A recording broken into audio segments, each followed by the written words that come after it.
بسم اللہ الرحمن الرحیم۔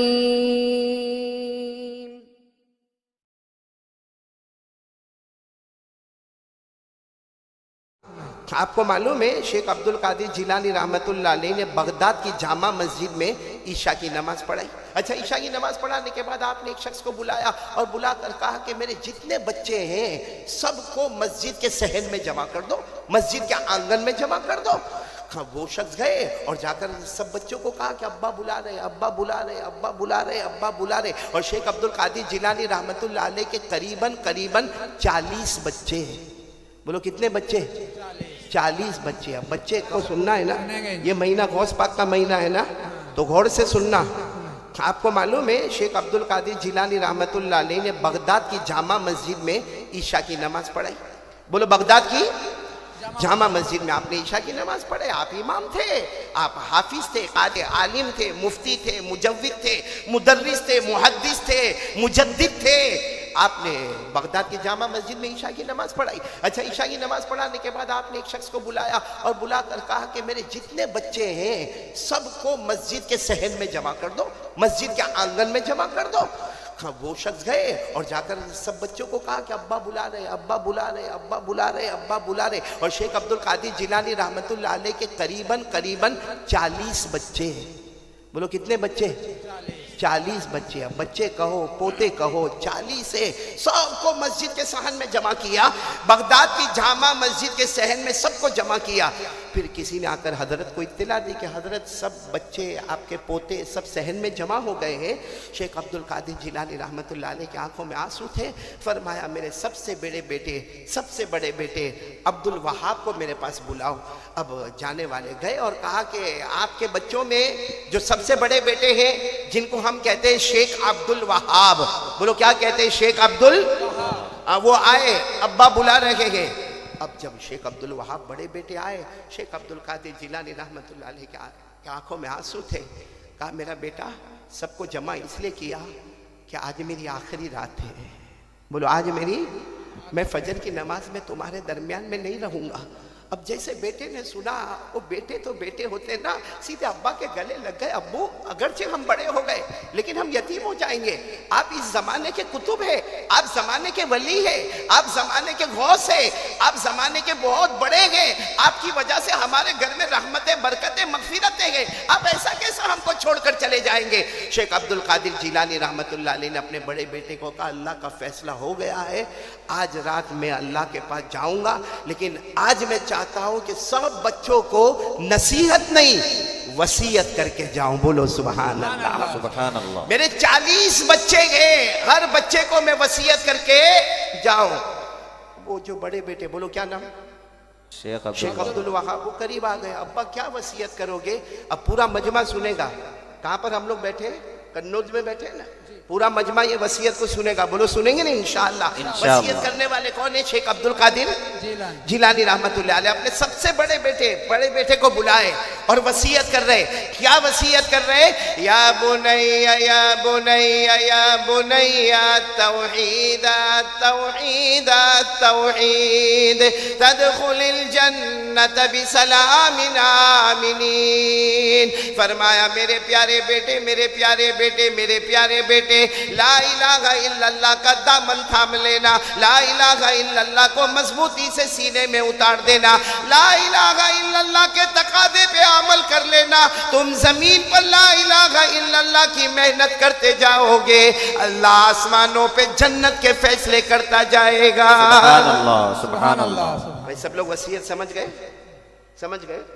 کیا وصیت؟ لا الہ الا اللہ کو تھام لو۔ بولو انشاءاللہ۔ انشاءاللہ۔ کون کون تیار ہے میرے ساتھ میں؟ بولو نا، لا الہ الا اللہ کو مضبوطی سے تھام لو۔ بولو انشاءاللہ۔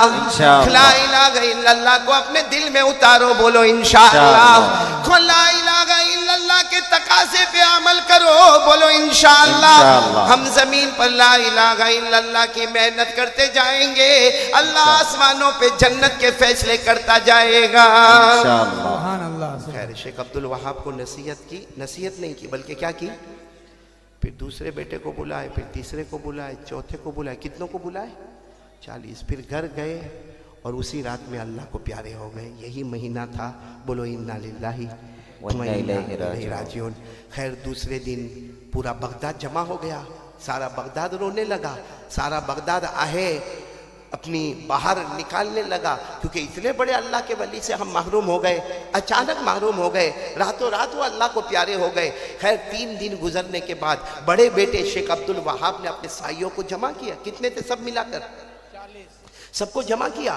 کہا ابا نے مجھے بلایا تھا اور مجھے وصیت کی تھی. پھر دوسرے کو بلایا، اس کو وصیت کی. تیسرے کو بلایا، اس کو وصیت کی. وہ شیخ عبد الوہاب نے اپنے ہاتھ میں چمڑے کا ٹکڑا لیا، ایک قلم اپنے ہاتھ میں لیا. کہا سب میرے بھائی بتائیں گے ابا نے آخر میں کیا وصیت کی ہے، تاکہ اس کو لکھ لیا جائے. کیونکہ 40 بیٹے ہیں تو وصیتیں بھی کتنی ہوگی؟ 40 وصیتیں ہوگی، تو اس کو لکھ لیا جائے، سب کو بتایا جائے کہ ہمارے ابا نے جاتے جاتے کیا وصیت کی ہے. 40 بچوں کو 40 وصیتیں کی ہے، تو سب اپنا اپنا بتانا شروع کرے.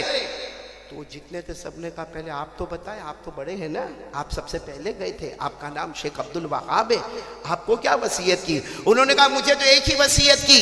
کیا وصیت کی؟ یا بنی یا بنی یا بنی التوحید التوحید التوحید تدخل الجنت بسلام آمنین. کہا مجھے یہ وصیت کی ہے میرے پیارے بیٹے عبد الوہاب، اے میرے پیارے بیٹے عبد الوہاب، اے میرے پیارے بیٹے عبد الوہاب، لا الہ الا اللہ کا دامن تھام لینا، لا الہ الا اللہ کو دل میں اتار لینا، لا الہ الا اللہ جو کہے اس پر عمل کرنا. تم زمین پر کلمہ کو تھامو گے، توحید کا دامن تھامو گے، اللہ آسمانوں پہ جنت کا فیصلہ کرے گا. بولو سبحان اللہ. سب 40 کے 40 دیکھنے لگے. کہا کیا ہوا؟ کہا ہم کو بھی یہی وصیت کر کے گئے. سبحان اللہ. تو پھر کسی نے کہا کہ سب کو اکٹھے بلا کے کر لیتے، الگ الگ، 1 آئے 2 آئے 3 آئے. بڑے بیٹے نے بہت پیارا جواب دیا. جب کسی چیز کی امپورٹنس زیادہ ہوتی ہے، کسی چیز کی ویلیو زیادہ ہوتی ہے، کسی چیز کی اہمیت زیادہ ہوتی ہے، تو اس کو الگ الگ کر کے بار بار بیان کیا جاتا ہے. کیونکہ ہمارے ابا کو معلوم تھا کہ میرے 40 بیٹے ہیں، معلوم نہیں کون کس گلی میں جائیں گے، معلوم نہیں کون کون سے گاؤں میں جائیں گے، معلوم نہیں کون کون سے دیہات میں جائیں گے، معلوم نہیں کون کون سے شہر میں جائیں گے، معلوم نہیں کون کون سے علاقے میں جائیں گے. جو جائے گا جا کر اپنے ابا کی وصیت پھیلائے گا، اور وہ وصیت کا نام ہے، بولو لا الہ الا اللہ. پورا مجمع ساتھ میں بولے گا بھائی لا الہ الا اللہ. کرنے دھرنے والا کون؟ اللہ. تو میں بھی آپ کے سامنے 4 باتیں کروں گا، جس میں پہلی بات میں نے کر لیا لا الہ الا اللہ. وہ 12 بجے والا ٹینشن مت لینا، چھوڑ دو، جو ہونا تھا وہ ہو گیا. جزاکم اللہ. بیٹھ گئے ماشاءاللہ، اور فائدہ بھی ہوا ماشاءاللہ. اللہ تعالیٰ ہمارے کنود والوں کو بیٹھنے کی توفیق عطا فرماوے. پورا مجمع بولے گا سب سے پہلا اعلان شیخ عبد القادر جیلانی رحمت اللہ علیہ کی وصیت، اور ہمارے لیے ضروری ہے، جنت میں داخلے کے لیے ضروری ہے. پورا مجمع ساتھ میں بولے گا لا الہ الا اللہ. یہ پہلی بات ہے، بولو لا الہ. اب سب میرے ساتھ میں بولیں گے. کرنے دھرنے والا کون؟ بولو اللہ. اللہ ہی. بولو گے نہیں انشاءاللہ؟ نہیں بھائی اب دیکھو کافی دیر ہو گئی ہے اور میں بیمار آدمی ہوں. وہ بیٹے مولانا طارق جمیل کو جتنا ابھارنا تھا آپ کو ابھارا، لیکن میرے کو ایک چیز بہت اچھی لگی مولانا طارق جمیل جی. گئے، چلے گئے، وہ گئے، ٹھیک ہے چلے گئے. وہ بھی تھک گئے ہوں گے، کہاں سے آئے وہ، کنوج سے کنود تک آئے ہیں وہ، چلے گئے ہوں گے بے شک. لیکن میں نے دیکھا انہوں نے شاید میرے خیال سے 10 یا 15 منٹ پڑھا نا. جی ہے نا، 10 یا 15 منٹ پڑھا. جی جی. لیکن میں نے دیکھا 2 جیب بھر گئی. ماشاءاللہ. میں 1.5 گھنٹہ پڑھوں گا، حساب لگا لینا. اللہ آپ کے جان میں، مال میں، عمر میں برکت عطا فرمائے. واقعتاً آپ نے ایک نعت پڑھنے والے کی قدر کی، اللہ آسمانوں پر آپ کی قدر کریں گے انشاءاللہ. لیکن اب میرا ساتھ دینے والے ہو تو میں آگے بات کروں، ساتھ دو گے انشاءاللہ؟ پورا مجمع کہے گا بھائی کرنے دھرنے والا کون؟ اللہ. آواز نہیں آ رہی، بولو نا کرنے دھرنے والا کون؟ ہاں شروع کرے. ہم سب کا پیدا کرنے والا کون؟ بولو اللہ. ہمیں کھلانے والا کون؟ اللہ. ہمیں پلانے والا کون؟ اللہ. آسمان و زمین کا بنانے والا کون؟ اللہ. فرش کا بنانے والا کون؟ اللہ؟ ارے زندے کو مردہ، مردے کو زندہ کرنے والا کون؟ اللہ۔ رات کو دن میں، دن کو رات میں بدلنے والا کون؟ اللہ۔ امیر بنانے والا کون؟ اللہ۔ غریب بنانے والا کون؟ اللہ۔ عزت دینے والا کون؟ اللہ۔ ذلیل کرنے والا کون؟ اللہ۔ پورا مجمع بولے کرنے دھرنے والا کون؟ اللہ۔ ہم لوگ ہنستے، روزانہ ہنستے، ارے روز ہنستے کنوٹ میں کہ نہیں ہنستے؟ بیوی کو دیکھ کے ہنستے ہیں نا؟ کبھی سوچا یہ ہنسانے والا بھی اللہ ہے؟ بے شک بولو نا، یہ ہنسانے والا بھی اللہ، اور روتے تو رلانے والا بھی اللہ۔ ہاں، اور یہ ہنسنے کے لیے یہ ہوٹ دینے والا کون؟ اللہ۔ اللہ ہے۔ اللہ نے خود قرآن پاک میں کہا، او میرا بندہ، اے میرا بندہ، تجھے موت دینے والا بھی میں، زندگی دینے والا بھی میں۔ اللہ فرماتے جب تیرا ہنسنا میرے کنٹرول میں، تیرا رونا میرے کنٹرول میں، تو تیری زندگی اور موت بھی بولو کس کے کنٹرول میں ہوگی؟ سب میرے ساتھ میں پڑھیں گے۔ اللہ نے قرآن میں لکھا ہے، پارہ نمبر 27، بولو پارہ نمبر 27۔ اللہ نے فرمایا، جو حافظ ہوں گے میرے ساتھ میں پڑھیں گے، اللہ نے فرمایا وَأَنَّهُ هُوَ أَضْحَكَ وَأَبْكَى وَأَنَّهُ هُوَ أَمَاتَ وَأَحْيَا وَأَنَّهُ خَلَقَ الزَّوْجَيْنِ الذَّكَرَ وَالْأُنثَى مِن نُطْفَةٍ إِذَا تُمْنَىٰ۔ پورا مجمع بولے گا ہنسانے والا کون؟ بولو اللہ ہی۔ بولو رلانے والا کون؟ اللہ ہی۔ موت اور زندگی دینے والا کون؟ اللہ۔ چلو کون کون تیار ہے؟ پہلی بات مضبوط کرنا، میرے کو 4 باتیں کرنا۔ پہلی بات بولو لا الہ الا اللہ۔ کون کون تیار ہے؟ لا الہ الا اللہ۔ ہم سب اللہ کو مانتے ہیں نا؟ لا الہ الا اللہ ہے نا ہماری زبان پر؟ ہاں بولو نا، ہے نا؟ ہے۔ کون کرنے دھرنے والا کون ہے؟ اللہ۔ بلکہ میرے پیاروں، یہ دیکھو رات کے 12 بجے ہاں اندھیرا ہو گیا، دن میں 12 بجے تھے، اجالا تھا۔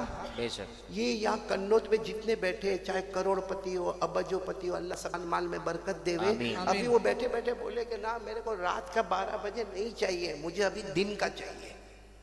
کیا کریں گے ہم؟ اور میرے کو بولے گا مولانا 2 کروڑ دوں گا آپ کو، لیکن مجھے ابھی کیا چاہیے؟ دن چاہیے۔ میں اس کو کہوں گا تو 4 لے لے۔ کر سکتا کوئی؟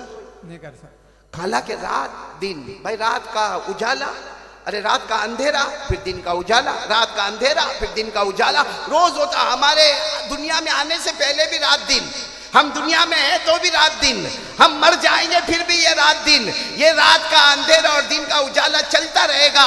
اللہ فرماتے او میرا بندہ مجھے کہاں ڈھونڈتا ہے؟ اللہ فرماتے میرا بندہ رات کا اندھیرا دیکھ لے، دن کا اجالا دیکھ لے، اور توحید کے ساتھ دیکھ لے، تجھے خدا کی خدائی وہاں بھی نظر آئے گی۔ سبحان اللہ۔ لا الہ الا اللہ وہاں بھی نظر آئے گا، اور یہ بھی قرآن میں لکھا ہے۔ میں جو باتیں کر رہا ہوں نا، کہاں لکھا؟ قرآن میں، پارہ نمبر 15، بولو پارہ نمبر 15۔ اللہ نے فرمایا وَجَعَلْنَا اللَّيْلَ وَالنَّهَارَ آيَتَيْنِ فَمَحَوْنَا آيَةَ اللَّيْلِ وَجَعَلْنَا آيَةَ النَّهَارِ مُبْصِرًا۔ اللہ تبارک و تعالیٰ فرماتے میرے بندے یہ رات اور دن کو دیکھ لے، رات کا اندھیرا ختم ہوگا، دن کا اجالا ختم آئے گا، پھر دن کا اجالا ختم ہوگا، رات کا اندھیرا آئے گا۔ اللہ فرماتے اس میں دیکھ لے، تجھے اللہ وہاں بھی نظر آئے گا۔ سبحان اللہ، سبحان اللہ۔ کرنے دھرنے والا کون؟ اللہ۔ ہم لوگ مانتے ہیں بات کو؟ جی۔ یہ کنوت والے، میں کوئی آپ کا نکاح نہیں قبول کرواتا ہوں، بولو نا مانتے نا لا الہ الا اللہ۔ کرنے دھرنے والا کون؟ اللہ۔ نہیں مانتے، صحیح میں نہیں مانتے۔ میں پورا کنوت والوں سے آج ایک سوال پوچھنا چاہتا ہوں، ہمارے کو کبھی سر میں درد ہوتا ہے؟ ہوتا ہے۔ کیوں آپ لوگ کیوں نہیں بول رہے ہو؟ ہوتا ہے۔ نہیں ہوتا ہو تو میں یہاں زمین لے لوں۔ ہوتا ہے۔ ہوتا ہے نا بھائی درد۔ اچھا سر میں درد ہوتا ہے تو ہم لوگ کیا کرتے ہیں؟ ہم سب کو معلوم ہے کہ بھائی میرے سر میں درد ہوا، میرے گھر میں ایک ڈبہ رکھا ہوا ہے، اس میں ٹیبلٹ ہے، اور وہ ٹیبلٹ لینے کا اس کو کھولا، اس کو منہ میں رکھا، پانی پیا، 10-15 منٹ یا 20 منٹ یا آدھے گھنٹے کے بعد سر کا درد اچھا ہو گیا، اور کہتا بھی ہے وہ بہت سر میں درد تھا، بہت سر میں درد تھا، وہ تو اچھا ہوا میں نے وہ پیراسیٹامول پی لیا یا پیناڈول پی لیا یا وہ بھی جو بھی پین کلر دوا میں نے پی لیا، اور اس کے بعد میں 20 منٹ کے بعد میرے سر کا درد اچھا ہو گیا۔ یا کبھی کبھی کہتا ہے بہت سر میں درد تھا لیکن 1 کپ چائے پیا، اس کے بعد میں میرے سر کا درد اچھا ہو گیا۔ میرے پیاروں یہ ہماری توحید ہے؟ یہ ہمارا کلمہ ہے؟ کیا ہمارا کلمہ اس کی پرمیشن دیتا ہے؟ نہیں دیتا. دیکھو دوا پینا ہے، علاج کرنا سنت ہے. بولو علاج کرنا کرانا سنت ہے، دوا پینا سنت ہے، ارے پانی پینا یہ بھی سنت ہے، اپنے سر کا درد مٹوانا یہ بھی سنت ہے. لیکن صرف اتنا کرتا کہ دوا کے ڈبے کے پاس جانے سے پہلے only 1 second, only 1 minute، 1 minute اللہ کی طرف متوجہ ہوتا. اللہ میرے سر میں درد ہوتا، اللہ شفا دینے والا تو ہے اللہ. بے شک. میرے کو نہیں معلوم اس سے شفا ہوگی یا نہیں ہوگی، لیکن علاج کرانا سنت ہے، اس لیے میں نے یہ دوا کھولا اور میں نے اس کو کھا لیا، باقی شفا دینے والا تو ہے. اللہ کی قسم کنود والو، آپ دوا کھائے سر کا درد اچھا ہوئے یا نہ ہوئے، مگر آخرت میں جنت کا فیصلہ ہو گیا. سبحان اللہ، سبحان اللہ. ایسا کرتے ہیں ہم لوگ، کرتے ہیں. کوئی بھی کام ہے بھائی، ہر ایک کو کوئی پرابلم آتا ہے، ہر ایک کو کوئی تکلیف آتی ہے، ہر ایک کے اوپر کوئی امتحان آتا ہے. کبھی ہم کو پولیس ڈپارٹمنٹ کی ضرورت پڑتی ہے، کبھی ہم کو ہائی کورٹ کی ضرورت پڑتی ہے، کبھی کورٹ کچہری کی ضرورت پڑتی ہے، کبھی سپریم کورٹ کی ضرورت پڑتی ہے، ارے کبھی کسی کی مدد کی ضرورت پڑتی ہے، ارے کسی کے پاس قرضہ لینے جانا پڑتا ہے. آپ سب کریں، کرنے کی اجازت ہے، لیکن 1 منٹ پہلے اللہ میرے سے نہیں ہوگا، اللہ یہ تیرا معاملہ ہے، اللہ تو آسان کر دے گا، اللہ باقی پولیس اسٹیشن جانا ہے اللہ، لیکن اللہ تو آسان کر دے گا. اللہ کی قسم یہ قدم بڑھاتا جائے گا، اس کا معاملہ حل ہوئے یا نہ ہوئے، لیکن آخرت میں جنت کا فیصلہ ضرور ہو جائے گا. سبحان اللہ، سبحان یہ ہے لا الہ الا اللہ. میں تقریر کرنے بیٹھا نا تقریر کرنے. ہاں 30 سال سے کر رہا ہوں، ایک دم زبردست پریکٹس ہے. لیکن اگر میں یہ سوچ کے بیٹھوں کنوت میں بیان کرنا ہے، کر لوں گا، کیا ہے بولنے کا ہے نا، بول لوں گا نا. میرے دوستو اگر میں یہ سوچوں تو میرے سے بڑا پاگل کوئی نہیں. بڑا آدمی آ جائے ہمارے بیچ میں اور پھر وہ ہم سے بات کرے یا ہمارے سر پر ہاتھ رکھے، وہ مولانا نے میرے سر پہ ہاتھ رکھے، ارے وہ مولانا میرے ساتھ بات کرے، ارے وہ مولانا نے میرے ساتھ مذاق کیے. ارے میرے پیارو، اگر دنیا کا کوئی بڑا بات کرتا ہے تو ہم کو بہت اچھا لگتا ہے، تو حضرت موسیٰ تو مخلوق اور بات کرنے والا خود اللہ تھا. سبحان اللہ. سبحان اللہ. اور ایسے بات نہیں ہوتی تھی جیسے دیکھو میں بات کر رہا ہوں، یہ قاضی رمضان بیٹھے ہیں، آپ بیٹھے ہیں، ہم تو دور ہیں. اللہ تعالیٰ جب حضرت موسیٰ سے بات کرتے تھے قرآن کریم میں لکھا ایسے بات کرتے تھے جیسا کوئی محبت کرنے والا کان میں چپ کے باتیں کرتا ہے. بولو سبحان اللہ. یہ قرآن میں لکھا، پارہ نمبر 16، بولو پارہ نمبر 16. اللہ نے فرمایا وَاذْكُرْ فِي الْكِتَابِ مُوسَىٰ إِنَّهُ كَانَ مُخْلَصًا وَكَانَ رَسُولًا نَبِيًّا وَنَادَيْنَاهُ مِنْ جَانِبِ الطُّورِ الْأَيْمَنِ وَقَرَّبْنَاهُ نَجِيًّا.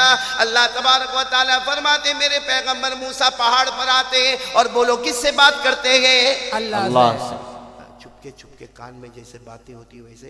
ایک دن حضرت موسیٰ علیہ السلام کو پیٹ میں بہت درد ہوا. بولو کہاں درد ہوا؟ پیٹ میں.